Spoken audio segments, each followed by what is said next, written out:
This is ESBR Boxing. Delighted to be joined by Ben.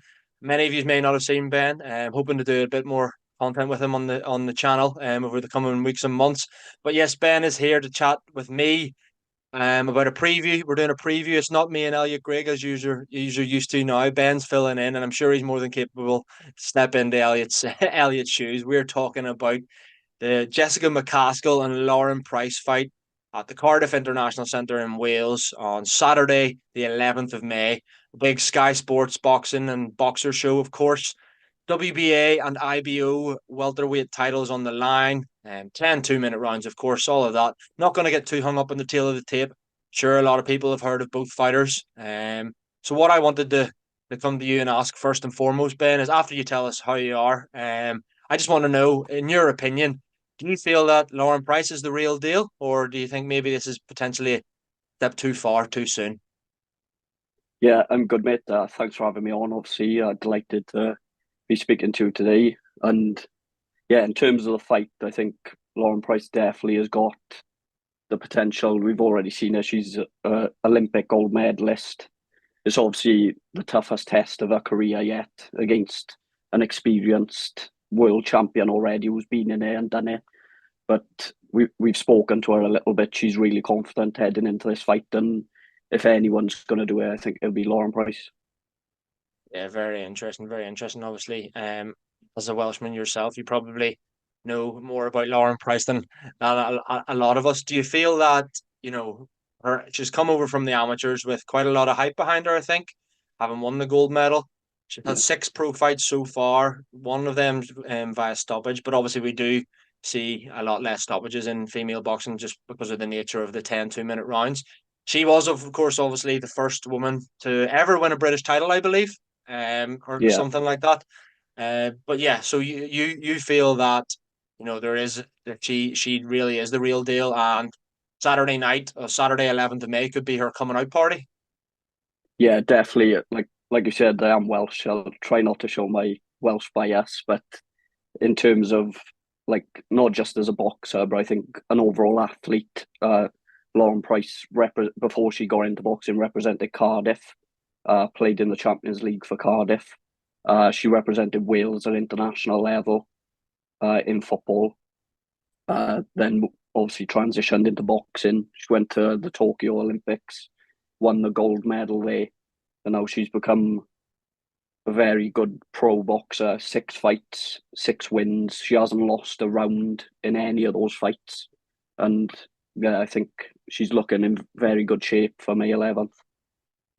Don't be ashamed of any bias. I love a good bit of Irish or Northern Irish, but Yeah, see if there's a fighter from Belfast fighting, I'll tell you that he would beat Canelo, even if he's only having his pro debut or something. Do you know what I mean? So yeah, now we love a bit of bias on the show, but yeah, I have to agree with you, mate. I think looking at Lauren Price since she's turned pro, she was probably one of the more ones to watch from that Tokyo crop that yeah, turned over. Obviously, you got Paris Ardenstall as well. Then you'd know actually when you're looking at the males, you've got Ben Whitaker probably made the biggest waves so far. yeah, But yeah, I think that yeah, it's fair to say that she's definitely the real deal for me. In terms of whether I think this is a step too far or not, I don't believe so. I would say it's tough to say. It is. I think Pascal is a very good fighter. She's yeah, 39 years old now. So 10 years older than Price. 12, 3 and 1. She's got a bit of pop. I think she does have a bit of pop. You've seen her two. She has three losses on her resume.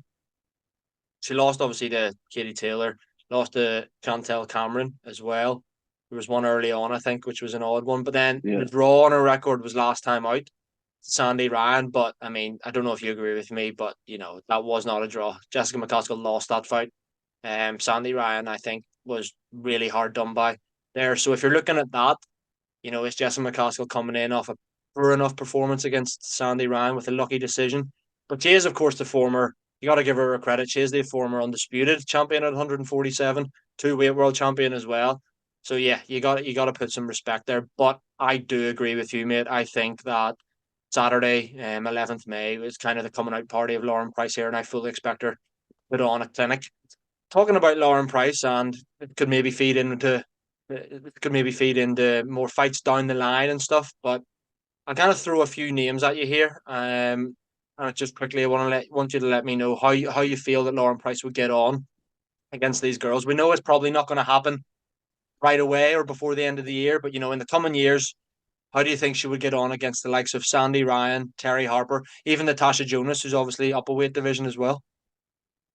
Yeah, there's a lot of good fighters in our weight class, and like I said with Sandy Ryan, I think she'd make an argument, and she certainly has made the argument that she probably should be the world champion and have taken McCaskill's belts already. So I think there's a possibility that after the fight on May the 11th, whoever walks out as the champion is going to have Sandy Ryan to answer to in terms of their next fight.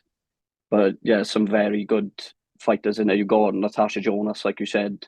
I think she's winding down towards the end of her career, so she'll be looking for more big title fights. But yeah, there's a lot of tough tests for Lauren Price, but she's going to have to get through these tough tests to show how good of a fighter she is. And personally, I think the hardest test in that division is probably Michaela Meyer in terms of someone who's been in there with very good fighters. And I think the two fights that she has lost on paper, I felt that she didn't lose them. Very interesting, mate. Yeah, very, very interesting. Michaela Meyer, obviously a name I kind of slipped my mind there, but that, yeah, Yeah, another brilliant fight. And it's just one of those where whether she wins or not, Lauren Price, they're the fights you want to see her in. In due course, I think she's after this. When you're the world champion, if she wins this fight, then there's kind of really no going back. We do see a lot of female fighters just then going into unifications, undisputed fights, and yeah, I'm here to say it. I'd love to see her in with all of those names that we've mentioned. We've come to almost the end of our video, Ben. So I'm going to have to yeah. ask for a prediction. I have a feeling I know which way you're going to go here, but yeah, what is your prediction for Jessica McCaskill, Lauren Price? I think it's going to be a tough night. I think it might be a nervy start, but with the backing behind of the home crowd and everything, I don't think there's anything that's going to stop Lauren on the night. And my prediction, I think, for the night would be Lauren Price decision. Yeah, I mean, I can't disagree with you there. I think question here is, I think if Lauren Price wins, it's going but the points. Similarly, if McCaskill wins, I don't see her stopping Lauren Price either. So I do think this is destined to go the full 10 rounds. I, for one, agree with you, mate. I think that there might be a few hairy moments, but ultimately, I do see Lauren Price coming through rather conclusively, to be quite honest with you, Yeah, and winning probably a relatively wide points decision. It wouldn't surprise me if it was, a 7-3, even an 8-2 or something along those yeah, lines. But yeah, I do see Lauren Price being victorious here and becoming world champion. Ben, I appreciate you coming on and giving us your opinion on this fight. Guys, stay tuned for plenty of other videos as well. This weekend, Elliot, Greg, and I have a few more previews that we're going to be looking at, as well as the usual big fight breakdowns and reviews of shows. We're obviously at a majority of shows now in the UK as well, so be sure to check out interviews and all of that exclusives for on the channel. All that's left for me to say is Ben, appreciate you jumping on, mate. I enjoyed that. Thanks very much, and I'll speak to you again yeah. soon. Thank you for having me on, but. Cheers.